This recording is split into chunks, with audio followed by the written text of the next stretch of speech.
My fiancée quietly played the perfect partner for 4 years to take my house, until one voice memo exposed everything and tore off her fake mask. I'm a private investigator. I've been doing this for 8 years. My entire career is built on noticing things other people miss. So you'd think I'd be the last person to get played, right? Wrong. My name's Andrew. I'm 32, and 4 years ago I met Lauren at a mutual friend's barbecue. She was 28, gorgeous, and had this way of making you feel like you were the only person in the room.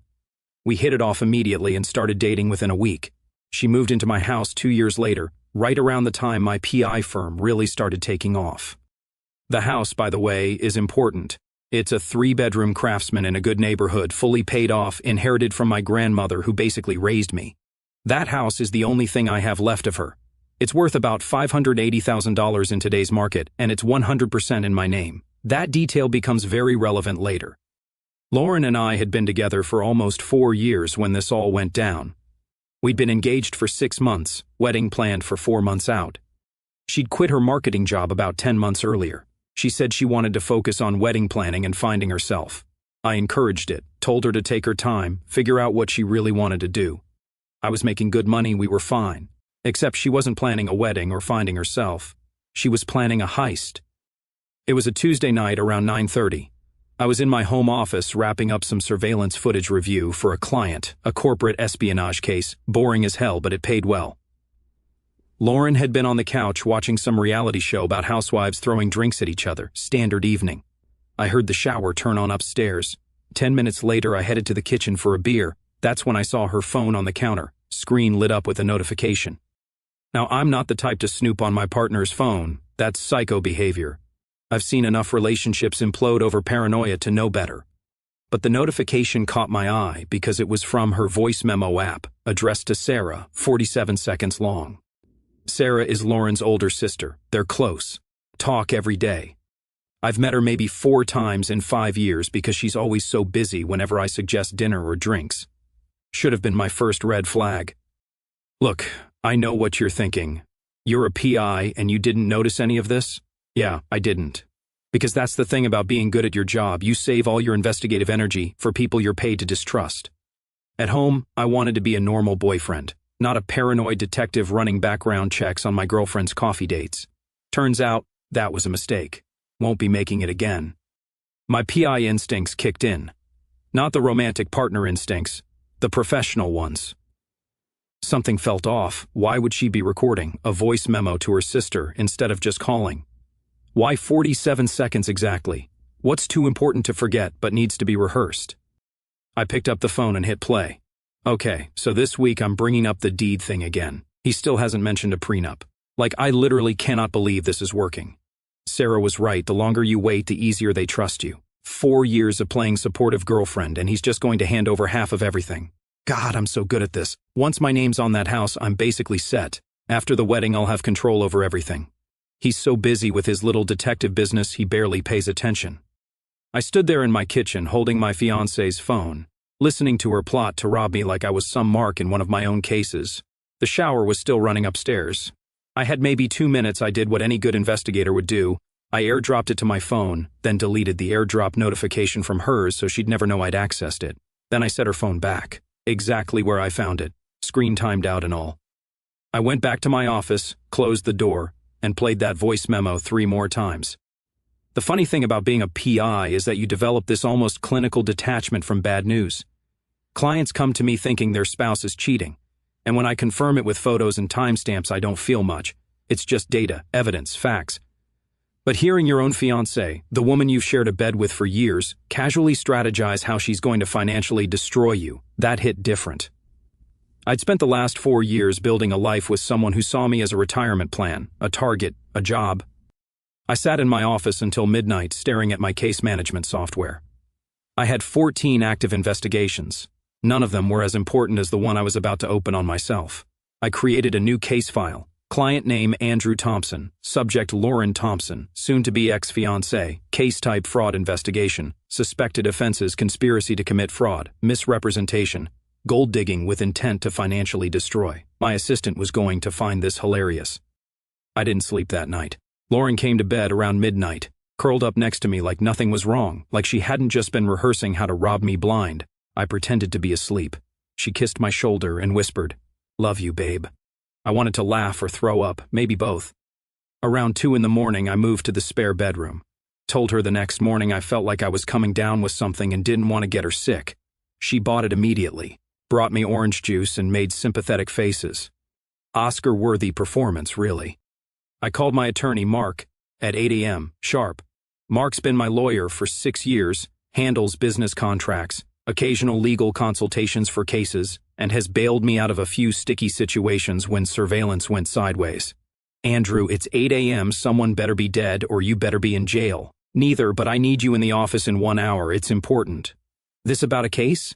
"It's about my fiancée trying to steal my house." Silence. "Then I'll put on coffee." I met Mark at his office with my laptop, phone, and a flash drive containing the voice memo. He listened to it twice, face getting progressively more grim. "You're a PI," he finally said, "and you didn't see this coming? That's the thing about doing this for a living, you never think to investigate the person you love." Mark leaned back in his chair. "All right, let's talk reality. She's been living in your house for 3 years. No lease, no rental agreement, I assume?"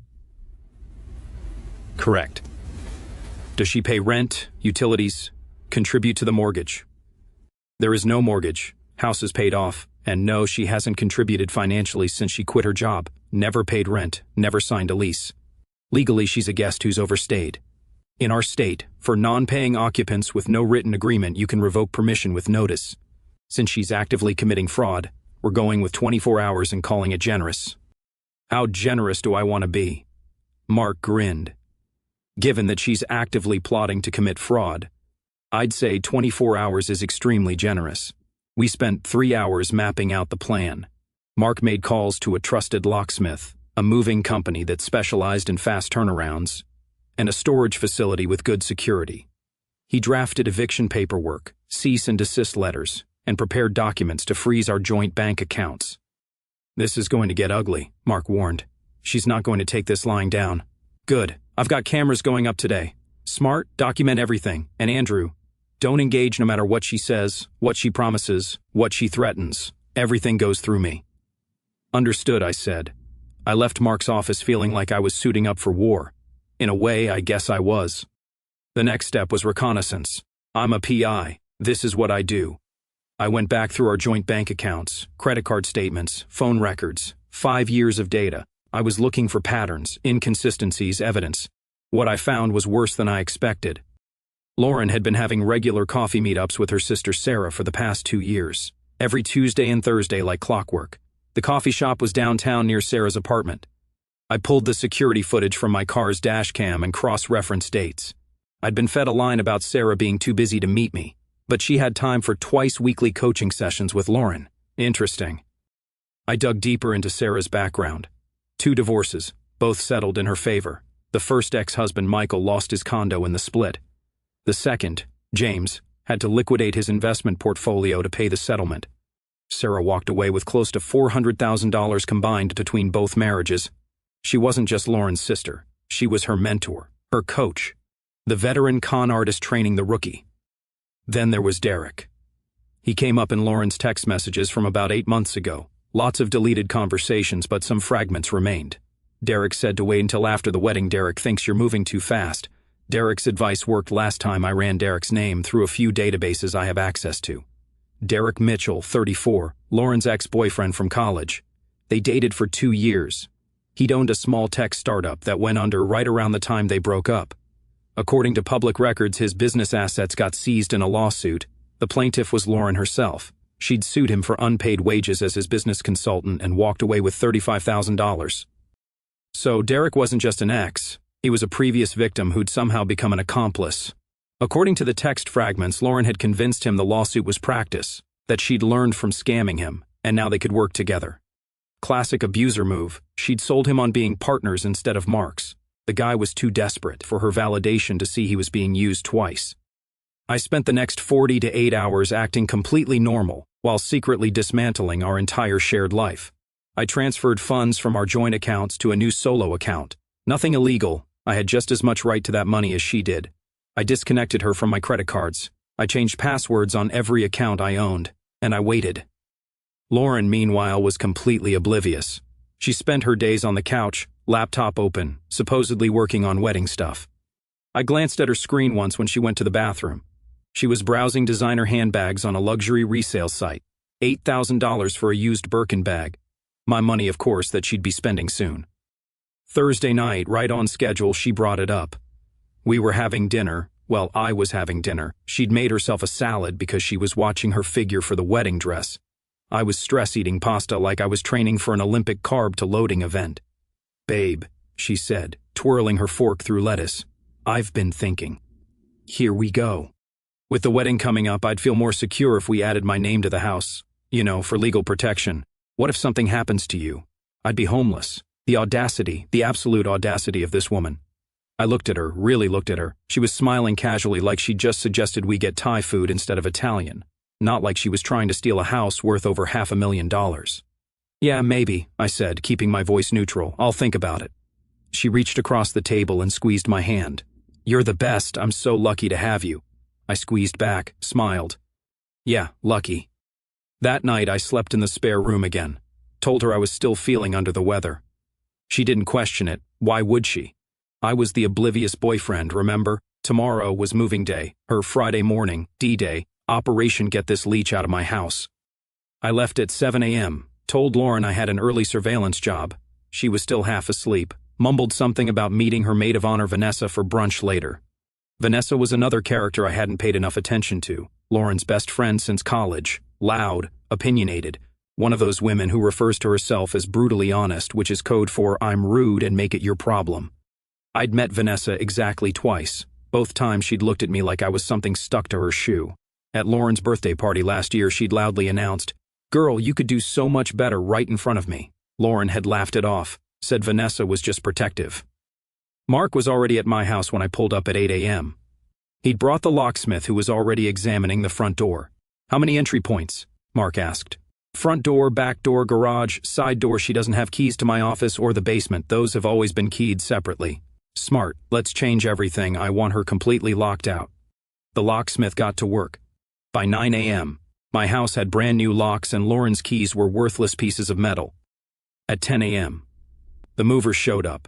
3 guys with a truck ready to pack up someone's entire life in boxes. I'd made a detailed inventory of everything that was Lauren's: clothes, shoes, cosmetics, laptop, that ridiculous collection of scented candles she'd accumulated. Her stuff only.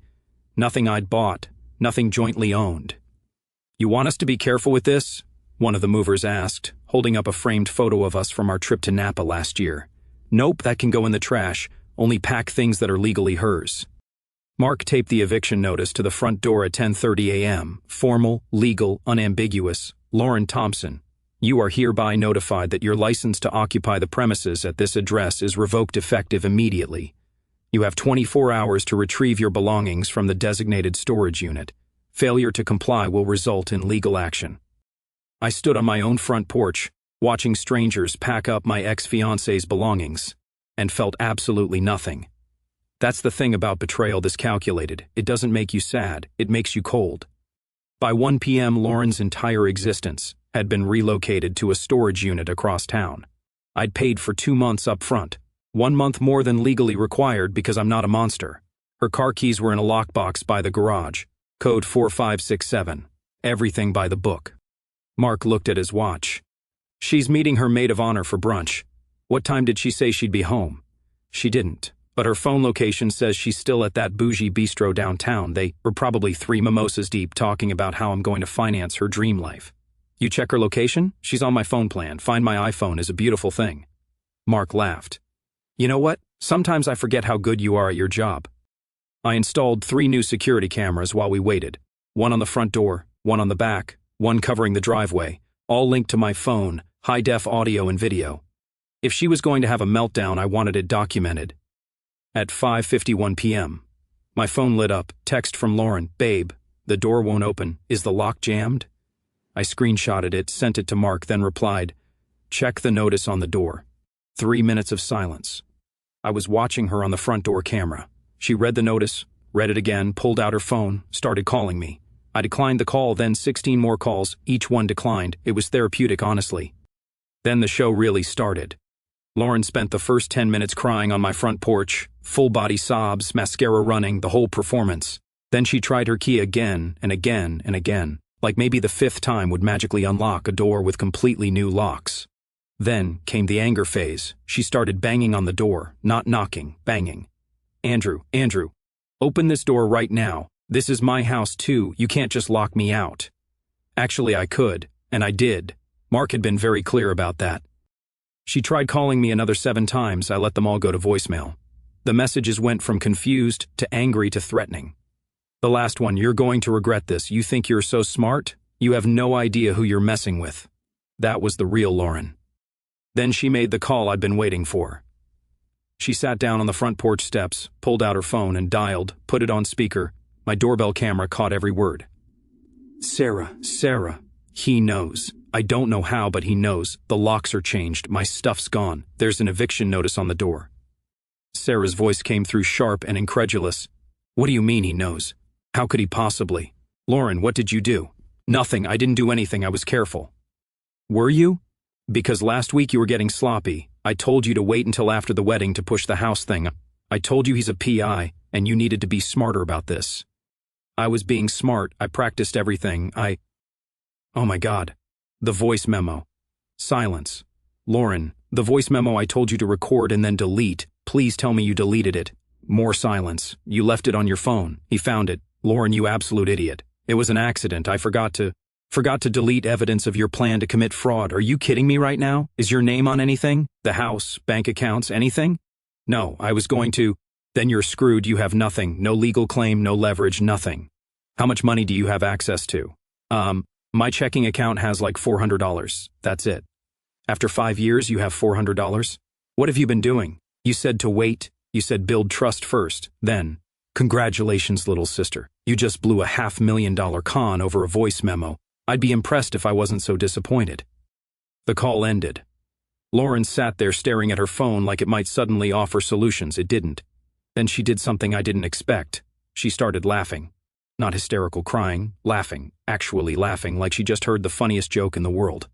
Okay, she said to herself. Okay, fine. He wants to play games. I can play games. She stood up, wiped her face, and walked to her car with this weird determined stride, like she just had an epiphany. Except the epiphany was probably, how can I make this man's life a living hell? She drove off. I watched her location on Find My iPhone. She went straight to Sarah's apartment. I texted Mark. She called her sister. Camera caught everything. They're regrouping. Mark replied immediately. Good. Let them. Anything they plan now is being recorded. She's going to dig herself. Deeper. Just sit tight and don't engage. Not planning to.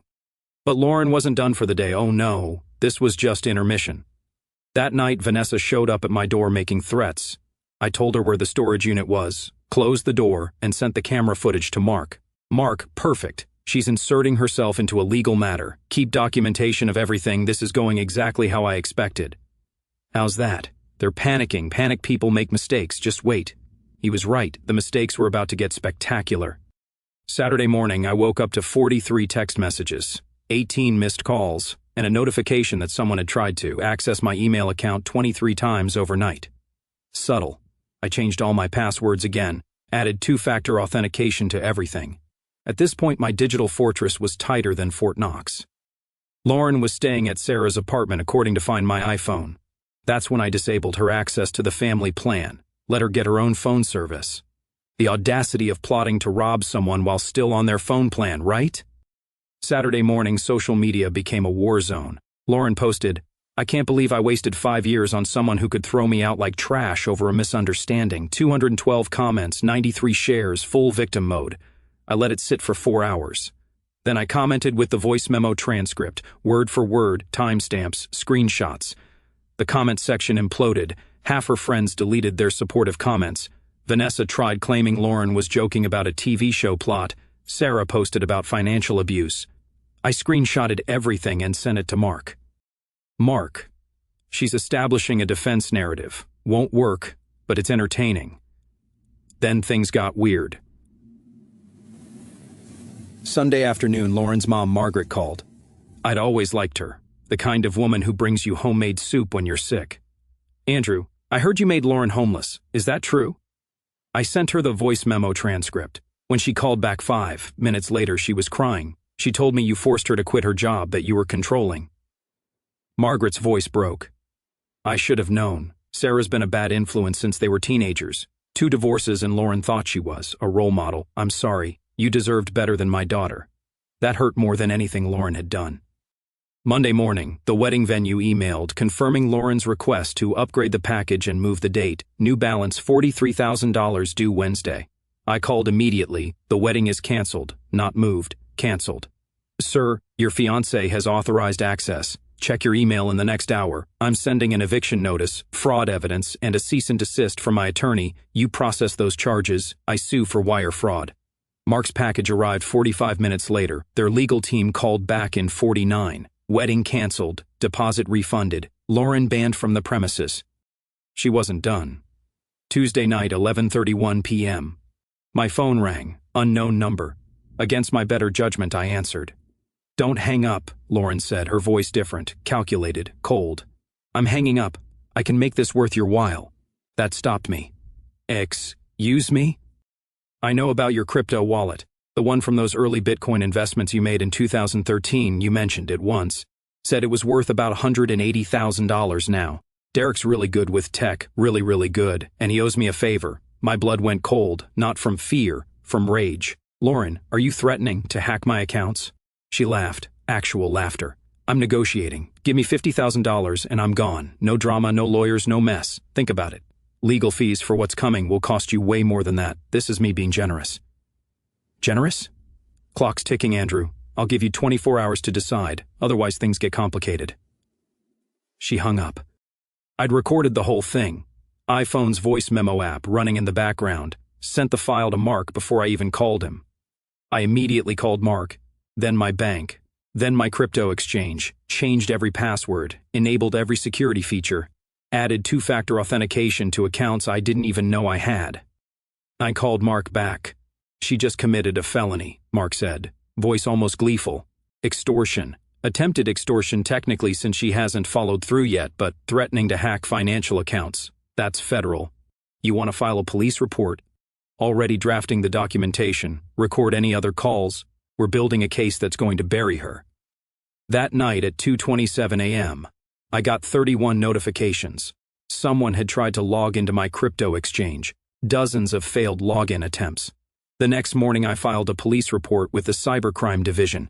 They were very interested. The police took the extortion attempt seriously. Turns out threatening to hack someone's financial accounts is exactly the kind of thing that gets federal agencies excited. The cybercrime detective, a guy named Morrison who looked like he'd never seen sunlight, was almost giddy. We've been tracking Derek Mitchell for about 8 months, Morrison said during our meeting. Small-time cybercriminal, identity theft, some credit card fraud, hacking into ex-girlfriend's email accounts. Nothing huge but consistent. If your ex is working with him, she's way dumber than she thinks she is. That seems to be a pattern, I replied. Morrison smiled.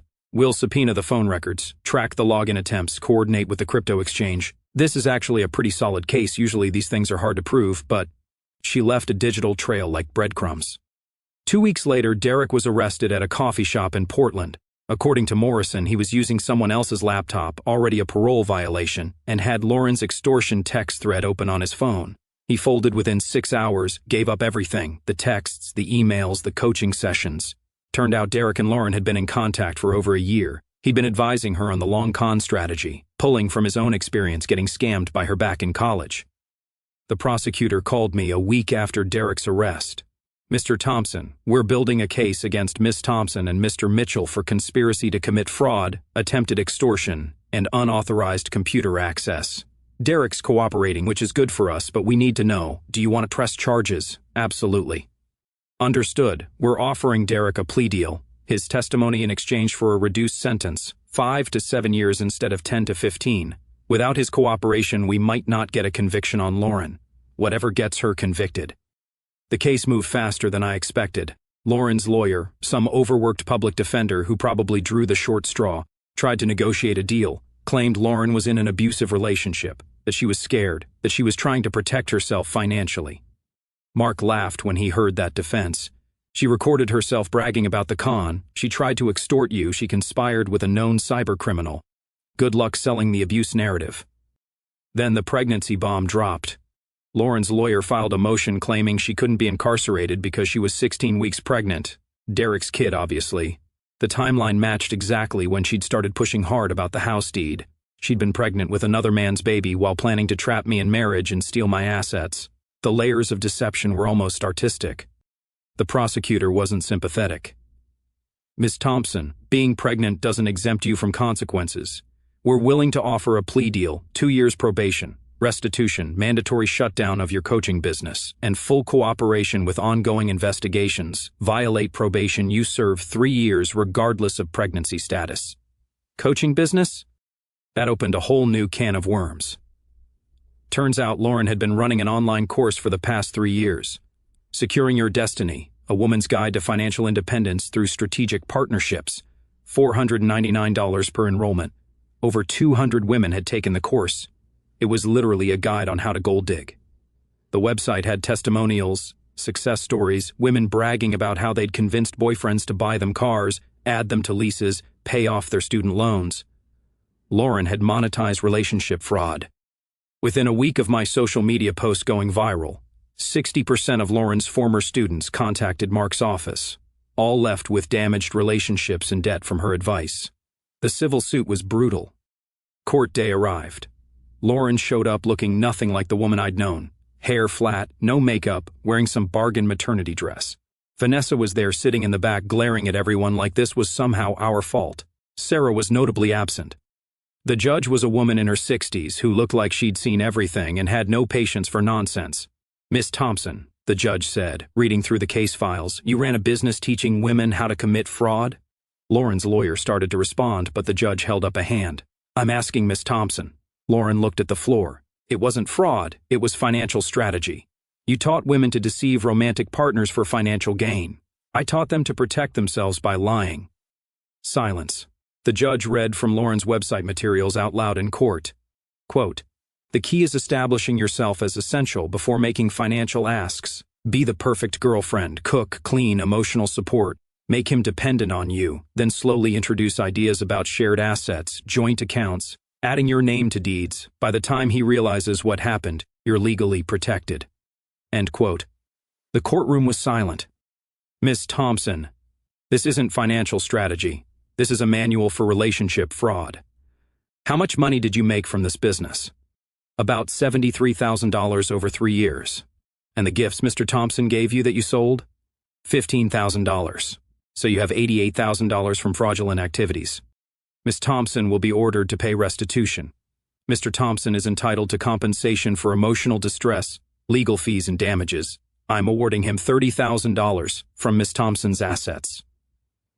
Additionally, Ms. Thompson will return the engagement ring, pay a $20,000 fine, and shut down her business permanently. Any violation of these terms results in immediate jail time, pregnancy notwithstanding. Lauren started crying, real tears this time. Furthermore, the judge continued, Ms. Thompson will serve 2 years probation. Any contact with Mr. Thompson or attempts to profit from this case, including media deals, book contracts, or social media monetization, will be considered a probation violation. Do you understand? Yes, Your Honor, good. Next time you want to teach women about financial independence, try teaching them to get jobs. Court adjourned. I walked out feeling lighter than I had in months. Mark was grinning like he'd just won the lottery. That judge just destroyed her. That judge is my new hero. Vanessa caught up with me in the parking lot. You happy now? You destroyed her life. No, Vanessa, she destroyed her own life. I just refuse to be collateral damage. She's pregnant, she's broke, she has nothing. She has $38,000 left after the settlement. She has her mom. She has the option to get an actual job and build an actual life instead of scamming people. That's more than a lot of people get. Vanessa looked like she wanted to say more, but couldn't find the words. She walked away.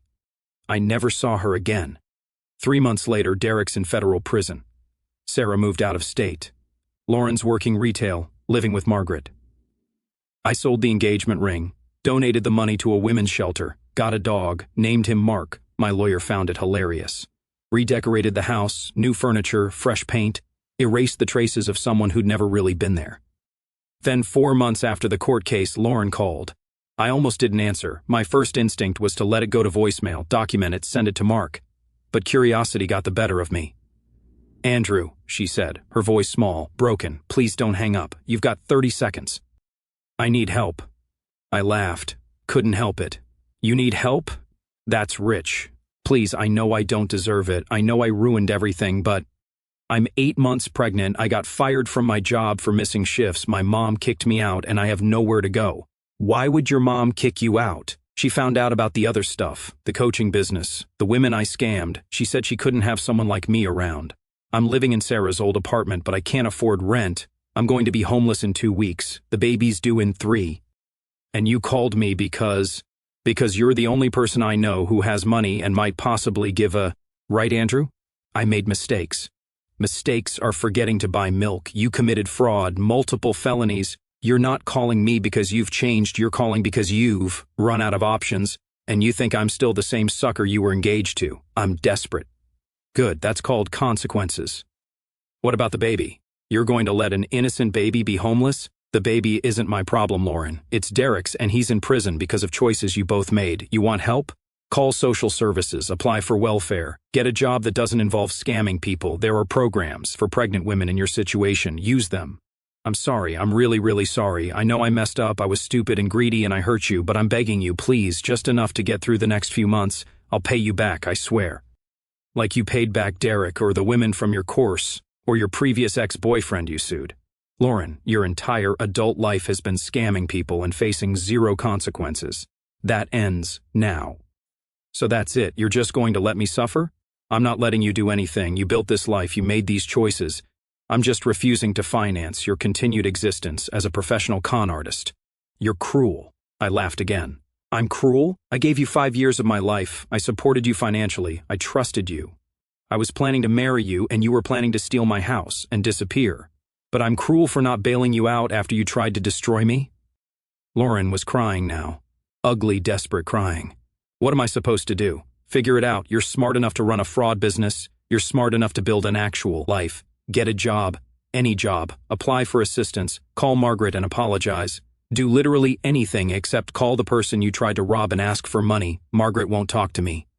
Then call Sarah or Vanessa or any of the women from your course who still think you're a guru. I don't care.